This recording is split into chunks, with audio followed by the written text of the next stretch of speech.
Zelensky की पश्चिमी देशों से मांग, यूक्रेन को लॉन्ग रेंज हथियार चाहिए। यह ज़ेलेंस्की की तरफ से मांग रखी गई। रूस को हराने के लिए इसकी जरूरत है। आपको याद होगा किस तरह से कई 100 किलोमीटर अंदर घुसकर भी यूक्रेन ने हाल ही में ड्रोन के जरिए रूस में बड़े हमलों को अंजाम दिया। और अब लंबी दूरी की हथियार, जो लंबी दूरी तक मार कर सकते हैं, ऐसे हथियारों की मांग फिर से कर रहे हैं ज़ेलेंस्की। और अगली बड़ी खबर, यूक्रेनी सांसद रोक्सोलाना का बहुत बड़ा दावा। आर्थिक संकट से जूझ रहा है यूक्रेन। यूक्रेन के पास सैनिकों की सैलरी देने के भी पैसे नहीं हैं। सैनिकों को सितंबर में कम वेतन मिलेगा, ये रोक्सोलाना की तरफ से किया गया है दावा। तो यूक्रेनी सांसद की तरफ से ही ये बड़ा दावा सामने आया है। संजय सॉय साहब, किस तरह से आप देखते हैं यूक्रेन की सांसद ही इस तरह का बयान दे रही हैं? अगर रूसी सोर्सेस की तरफ से इस तरह की खबरें सामने आती तो ये लगता कि मोरल डाउन करने की कोशिश है यूक्रेनी फौज की, लेकिन यूक्रेन से ऐसे बयान आने का क्या मतलब है? नहीं, बिल्कुल समीर, वाकई में ये हैरानी वाली बात है, क्योंकि आर्थिक संकट तो है यूक्रेन में, इसमें कोई शक नहीं है। जिस प्रकार से बर्बादी, और अगले कई सालों तक, दसियों साल तक ये आर्थिक संकट रहेगा इनकी रीबिल्डिंग के लिए। आज भी लड़ाई खत्म हो जाती है तो, पर ये जो बयान है वाकई में ये दिखा रहा है कि इस समय वहाँ डिफरेंसेस नज़र आ रहे हैं। अभी उनके फॉरेन मिनिस्टर को भी बदली किया गया है। साथ ही साथ ये जो बयान आया, ये इस प्रकार का जो बयान है, ये दिखा रहा है कि कहीं ना कहीं लोग परेशान हैं अभी लड़ाई से।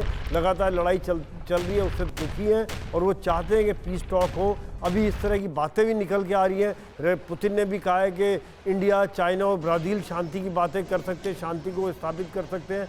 तो ये सब देखते हुए ये जो बयान है वाकई में ये दिखा रहा है कि अंदर पॉलिटिकल डिफरेंसेस हैं और शायद सभी लोग ज़ेलेंस्की के साथ खुल के नहीं खड़े हुए हैं, और ये जो शायद वो अभी चाह रहे हैं कि शांति की बात हो।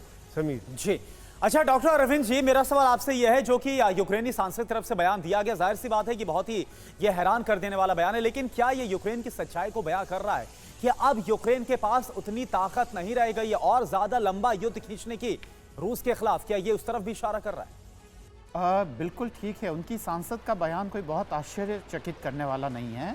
और दूसरी बात यह कि खासकर अगर यूक्रेन की पॉलिटिक्स को देखें और वहाँ के राजनेताओं को देखें तो वो बहुत ही साफ बयानी कर रहे हैं। जैसे कि थोड़े दिनों पहले जब मोदी साहब लौट के आए तो ज़ेलेंस्की साहब ने कहा कि नहीं, ये तो भारत से जो उम्मीद थी वह ठीक नहीं थी, या कि जो रूस से वह तेल खरीदना बंद करें।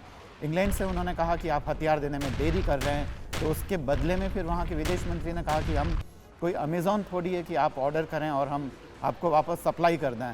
तो बहुत ही ज़ेलेंस्की साहब, और हमेशा वो आप उनके कपड़े वगैरह देखिए, क्योंकि डिप्लोमेसी में और इन सब चीज़ों में आपका बिहेवियर कैसा है, आपका रहन सहन कैसा है, ये सारी चीज़ें काफ़ी मायने रखती है।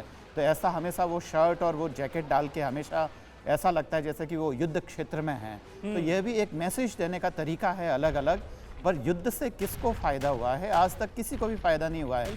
भारत ने 4-4, 5-5 छोटे बड़े अलग, सीधे, प्रत्यक्ष, अप्रत्यक्ष बहुत सी लड़ाइयाँ लड़ी हैं, और उसकी वजह से हमें कितना नुकसान हुआ है, हमारी अर्थव्यवस्था को कितना हुआ है।